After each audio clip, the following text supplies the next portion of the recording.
What's up, everybody, and welcome back to the channel, The Educated Trucker. I'm going to take you guys back to July 7th, 2024, as I embarked on my journey to become a flatbed truck driver with Melton Truck Lines. Hope you guys enjoy the video. You guys take care, and bye for now. What we gonna do right here is go back. Way back. Back into time. Thank you for flying with us. Have a good one. Good job. Thank you. You have a better one. All right, have a great one. Thank you. Touchdown, Tulsa, Oklahoma. Melton Truck Lines orientation.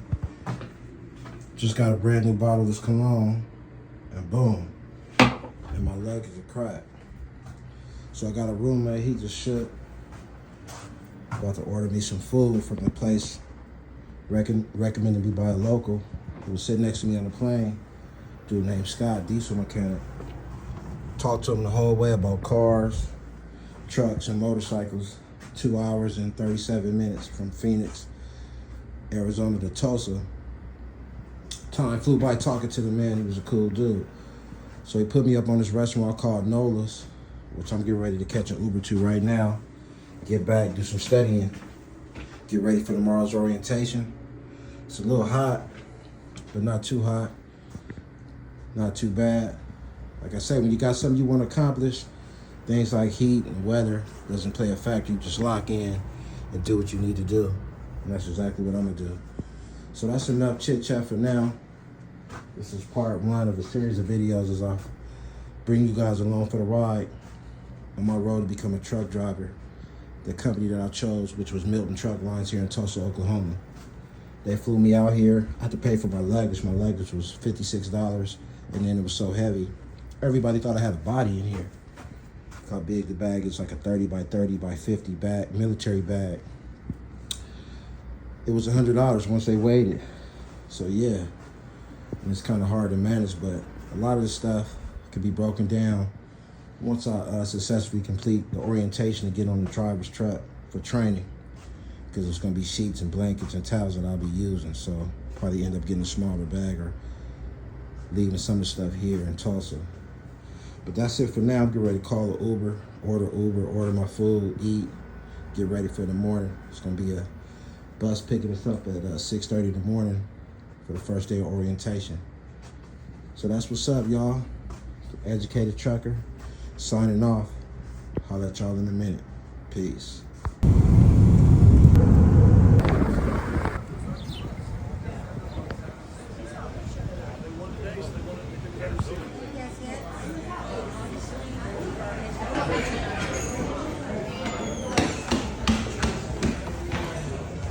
All right, so I just touched down, back to the hotel, took an Uber to go get something to eat, went to the trendy part of Tulsa, got some food from a restaurant called Nola's.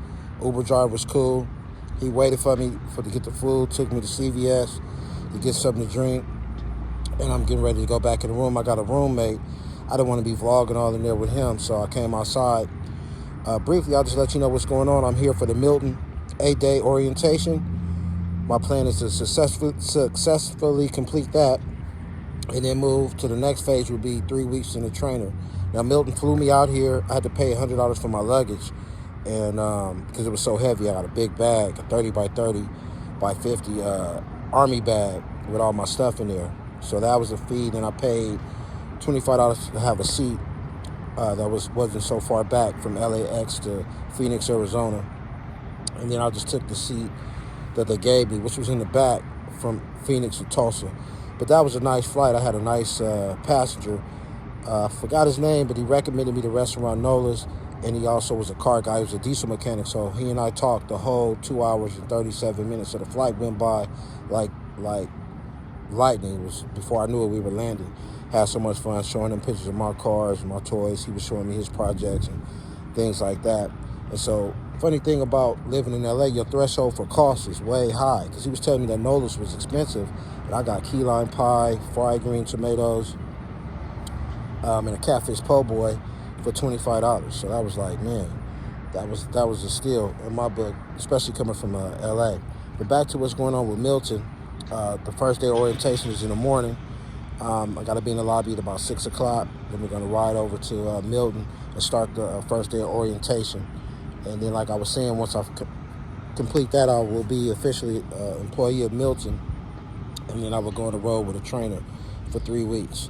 And then after that 3 weeks, successfully completing that, I will get my own truck, go home for 3 days, and then be dispatched out on the road for 3 weeks, home for 3 days. So stay tuned for more footage. I'm at the Sure Stay Hotel in Tulsa, Oklahoma. I'm starving. I'm about to go in here and eat, do some study, and get ready for tomorrow. And I'll see you guys later. Peace.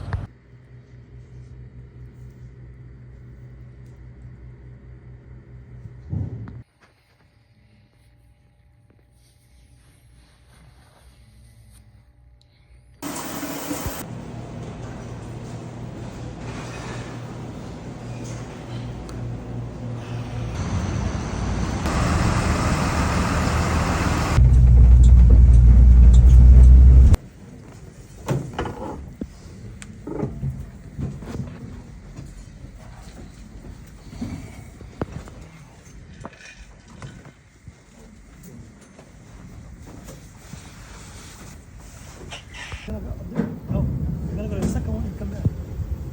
Just want to see that. But I just. I guess they started a different line. Yeah. Oh,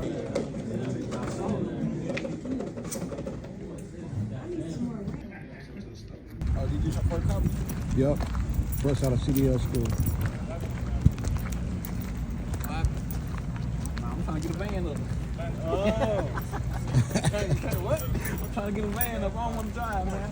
I told y'all start getting on my damn nerve. Y'all can get these damn self. They're gonna be asking you. You know what I'm saying? They don't keep banging on my door.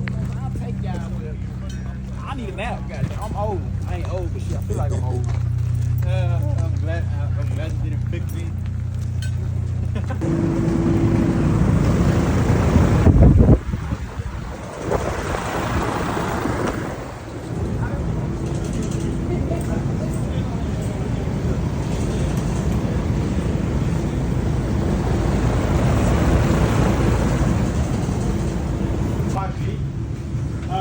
On a palletized load, all you're going to be looking for is 2 straps on the first pallet, 2 straps on the last pallet, and 1 strap going directly through the center of every pallet in between. When you get to the front and the back, hook goes around the front with an edge protector, goes over the top. When it comes back down, it has to go behind the pallet. If you go right here, it wouldn't cover the entire pallet. So you move it back 1 more space and now it covers the whole pallet. All right, these are our V-boards. These didn't have to overlap, but they did anyway. I would recommend trying to overlap as much as possible. Overlapping there. Right here in the center, the V-boards ended in the middle of the pallet. So this is where you would have to overlap them. Okay, everyone notices that the V-board is over the top and then that 1 strap holds both those V-boards down. Y'all will see it when y'all get down. All right, same deal with this one. And then when you get to the back of the load, you're doing the same thing with the X straps. Hooks going around the front, over the center, and then coming back behind the pallet. Now, right here would be behind the pallet. Why didn't they go there? Does anyone know? Because they got that breath from like them. Steak pocket. That's because it's next to the steak pocket. All right. Now, this load back here, the white pallets, or whatever you want to call them, all right? Does anyone know what this is? We just covered it. Insulation. All right. The only difference with this insulation and the rolled roofing is that you're using plastic edge protectors in place of the V-boards. All right. So, plastic edge protectors. Notice, on this X strap, where they go over the center of the pallet, all right, that is where they cross over the top. Everyone see where the edge protector is right in the center of the pallet? All right, that is what y'all need to aim for. If you flip around and look at the V-boards on the rolled roofing, the strap is going down the center of the pallet as well. We understand you're not going to get it perfect every time, but we want you to get it as close as possible. All right. If you get those straps going over the center of the pallet, then your X is going to be right in between your 2 pallets. Too much until Thursday. Then you have all your plastic edge protectors. If you need extra, I think all the ones you need are already on the insulation and the rolled roofing. And then you have all your metal edge protectors, and then you have all your felt padding. Okay. We also have some rope We'll cover that on Thursday when we tarp, but you won't need that until then. Okay?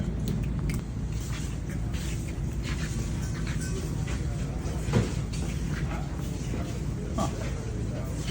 Not too good. Hey, look at that hook right there. Don't touch it, man. Look at the hook. This should be facing It's about to fall out of there. Yeah. That's gonna come loose and smack one of y'all. Oh, y'all don't want like workers' comp or something? Why y'all scared, man? okay. Y'all got hard hats on. It ain't that I'd rather scary. work from them and Which keep on my problem. Can you imagine? Right there. See, I do stupid stuff for or this chain. It doesn't really matter which. Okay. The binder's offset to this side, and it closes to the middle. When you go to your next chain, it offsets to the opposite side, and still closes to the middle. And then you come to this one, offset again, and close to the middle. When you do your X chain does not count as securement. Okay. So our 5 foot rule is 2 in the first 5 feet, right? But if you're looking at it, how many chains do we have in the first 5 feet? 4, right? That's because our X chain does not count towards our first 5 feet. In order for a chain to be considered securement, it has to go straight across a load. Okay? Can you show me which one's the exchange? These two right here. Okay. So this X chain starts on this spool. It's gonna wrap around the front and then go over to the side, and it's gonna end on this stake pocket. Okay? So right from the get-go, it's not going straight across because it's going to the front of the load. Okay? Y'all remember how I told y'all how to count on the side of a trailer? Yeah. Stake pocket to stake pocket is how many feet? 2. 2, right? So if you count from this stake pocket, 1, 2, 3, that's 2 feet. 1, 2, 3, that's 2 feet. And then one extra spool would be your 5 foot mark. Or if you can remember, it's just 7. But I didn't want to confuse y'all with that. That's why I told y'all it's stake pockets, okay? So as long as you have 2 straight chains from this point to the front of the trailer, you have your 2 in the first 5 feet. Does that make sense? Good deal. Notice all these hooks are flipped up, so they are not touching on the product. If you have a hook touching the product, or if you have a cotter pin, which is the safety pin in a hook, if that is touching the metal, we are going to make you pop it loose and make the teardrop longer, okay? On our X chains, we have a edge protector on the top, and then when it wraps around the front, you have one on the top and one on the bottom. So if you look right on the front edge of that load, you'll see 2 extra edge protectors on the front. Okay, moving to the back for the teardrop. It's not exactly straight. You want to get this straighter than this, okay? This is not as straight as we want it. But when this runs across the load, it starts on this spool and it ends on this spool. So a teardrop is considered securement. So from the edge of this load, we have 1, 2, 3, 4, 5, 6, 7, but we had 2 in the last 5 feet. So we're covered in that regard. Okay. Wait, Is everyone? 7 at? Huh? Where's 7? 7 chains? No, let's count this. So 1, 2, 3 would be 2 feet. 1, 2, 3 would be 2 feet. That's 6, and then one more would be 5 foot. I didn't want to confuse you. That's why I didn't tell you from the very get-go. But Yeah, that's the last 5 feet. Okay, that makes sense. count these. Yeah. When y'all are dealing with chains, you're going to want to count the spools and the stake pockets to get your 5 feet. When you're counting straps, you want to count the pockets, right? Because your strap's going to go through the pocket, and your chains are going to go around the spools and the stake pockets, right? So, on this teardrop, the chain runs down through the rubber rail around the spool, and then the hook side of the chain actually comes around the corner. If y'all have it to where the chain runs around and then the hook comes back up, I'm going to make you fix it. So, the way this is right now is how it should look when y'all do it. Except for just get a little bit straighter. All right. Yeah. All right, let's go down. Loose end, always go through the rub rail, like so. All right? Now, when you're doing this, you want to keep the strap. You got 2 sides. You got the sides with the writing. You have to clear the plain side, right? The side with the writing is going to stay facing towards the trailer. When you're doing it, you're going to pull it through. Look at it like a book, right? You got the line right here, right? Keep it up. Pull it through your hand, just like this. Right? You're gonna take it, feed it straight through the winch. With the riding up. Keep the riding up. Pull it back through the top, like so, okay? Come back here, pull it out. Right? Keep a little bit of play, like so. Now, what you're gonna do, bring it back up. Now you're gonna fold it up about an arm width, forearm width. Like so. Just fold it up. Everybody following? Yes, sir. And once you get so far, you want to lay it down on the trailer like so.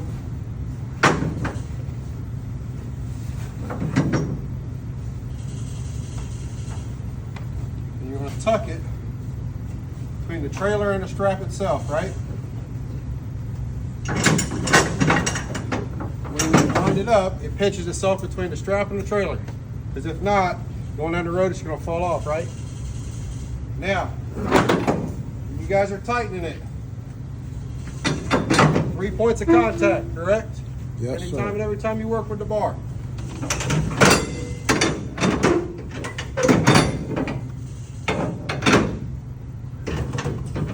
Now, when you guys get it tight, I don't want to see anybody like this or bouncing on it.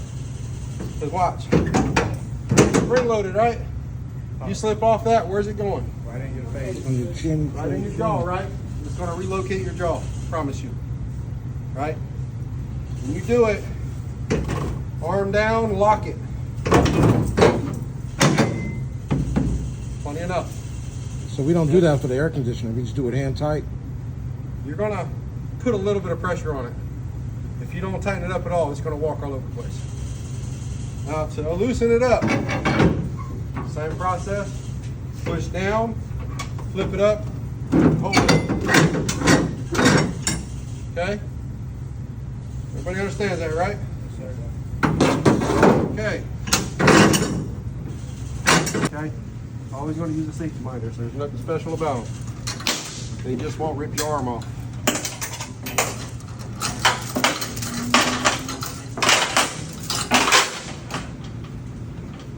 All right, when you guys are breaking these down,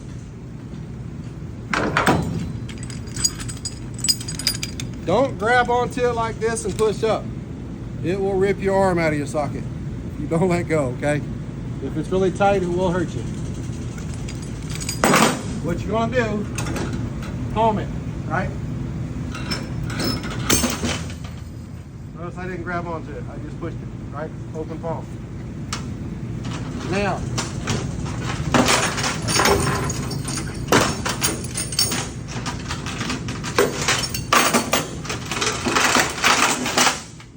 remember the teardrops we talked about in the class, right? This is what it's going to do. You're going to go through, back up, around the stake pocket, right? You don't go through. This is all what it's going to look like every time. Okay? When you hook it, you're going to hook it up like this. You're going to give yourself some room for adjustment. Okay? What I mean by adjustment now, this hook right here, the teardrops and everything that goes around the spools, when you adjust it, that's a half a link, okay? And what I mean by that, the teardrop is a half a link. Now if you look at this binder right here, the bottom hook, if you move that hook or the top hook, that is one link, right? So this is one link, this is a half a link. This is your fine adjustment right here. Okay, now when you're hooking these up, this box right here, this box, that right there is the top of your binder, right? That's the top, that's the bottom, right? Remember, the bell always goes down. When you guys are hooking these,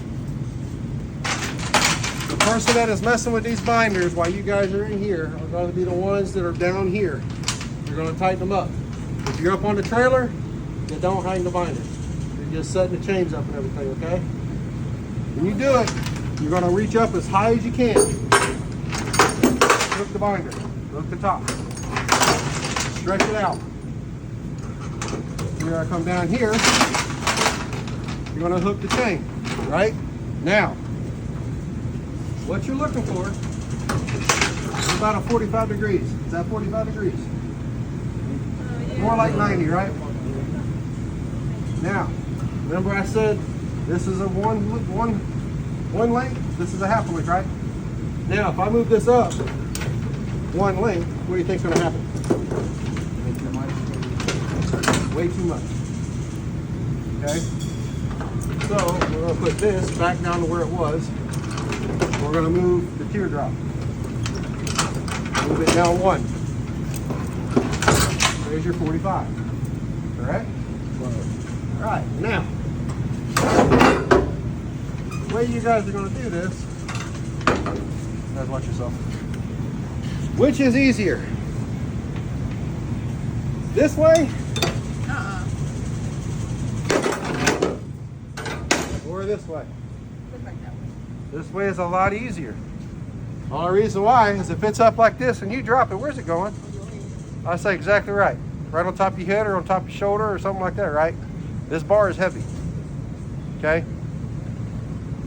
When you guys run this bar on the binder like you're gonna bind it, this metal flange right here is always facing you. You're gonna run your binder handle between this flange and this horseshoe. So you're gonna run it this way, okay? Just like this. This little knob is going to go in the other little opening, right? Now, when you go to bind this, 3 points of contact, right? You see how it's to the side. You're going to pull and walk it over your head, just like so, right? Just like this. Once you get it up here, notice where my hand is on top, right? Now, instead of just pulling it with your arm, you're going to pull it with your body. All you got to do is kneel down. No arm strength whatsoever. It's all body weight, right? Work smarter, not harder. If you start doing like this right here, you're going to hurt your arm. Or you're going to have arms like Popeye the Sailorman. Now, once you get it bound down, you're going to wrap up your chain, use your bungee, keep it tight, wrapped around it, like so.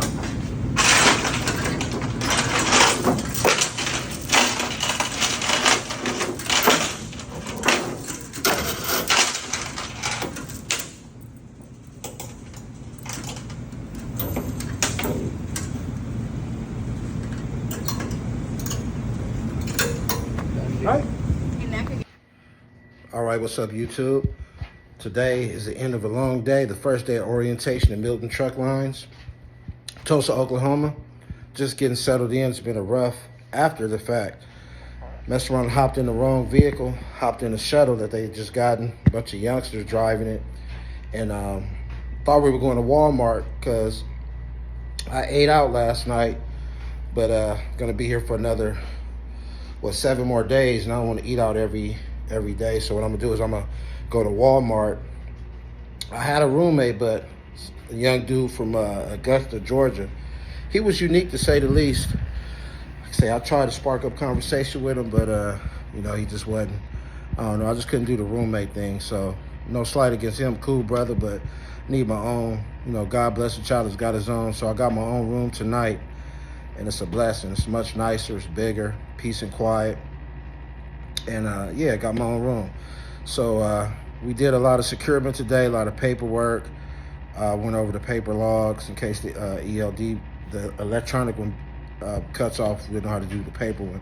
Watching videos, disturbing videos of drivers falling asleep at the wheel, going over black ice, fatal fatalities basically, which is what you could expect with an $80,000. What you can expect when you have an 80,000 pound vehicle. So yeah, good day, very busy day. and now I'm gonna catch an Uber to Walmart, which is fine. I think I'm gonna spring for the extra $3 because it was $13 for the Uber yesterday. Even though dude was cool, it was like he was in a 2007 Kia minivan, and it was like it left a lot to be desired, if you know what I mean.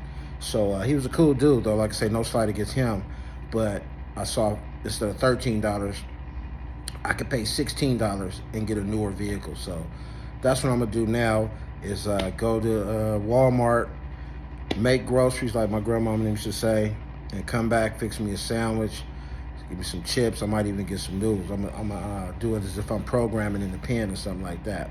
But I'm gonna show y'all the room. Say, one bed in the middle. Oh boy, he got to the room first. He left me with the room, with the bed by the door. You feel me? But now I got my own bathroom, my own to worry about sharing anything. It's even got a back door access. Patio if I want the barbecue. But it is raining and I didn't bring a jacket. I think I did bring a beanie, but it's not that hot. It's kind of cooling off due to the rain, but it was a little hot inside of the inside where we did the tarping. We didn't do any tarping. It was a little hot inside where we did the securement practices and everything. It was a lot of hot, sweltering hot. But like I say, when you gotta go, you got something you're going after, those things don't matter. Stick to the plan. Don't get deterred. Don't get thrown off track by any Don't get thrown off track by any negativity. So enough talking, man. I got clips that I'm gonna show you guys throughout the video. It's the Educated Trucker. More to come. Stay tuned for more videos. I'm not gonna over talk it. I'm gonna get out of here. I'm gonna order my Uber, go to Walmart, make my groceries, come back, relax, do some studying, and get ready for the next day. Get through this week so I can graduate successfully, so I can successfully complete the program on Monday, and get assigned to a trainer, and hit the road. And then after the 3 weeks, I get my own truck. So that's it, man. I'm out. I can't wait. I'm starving, hungry. They did have some good food. They had a chili macaroni and cheese. It was pretty good, and some peas and carrots. But in any case, I'm out of here, man. Thanks for watching. Hopefully you like the journey. Follow it. Like the video. Subscribe to the channel. And I'm out. Peace.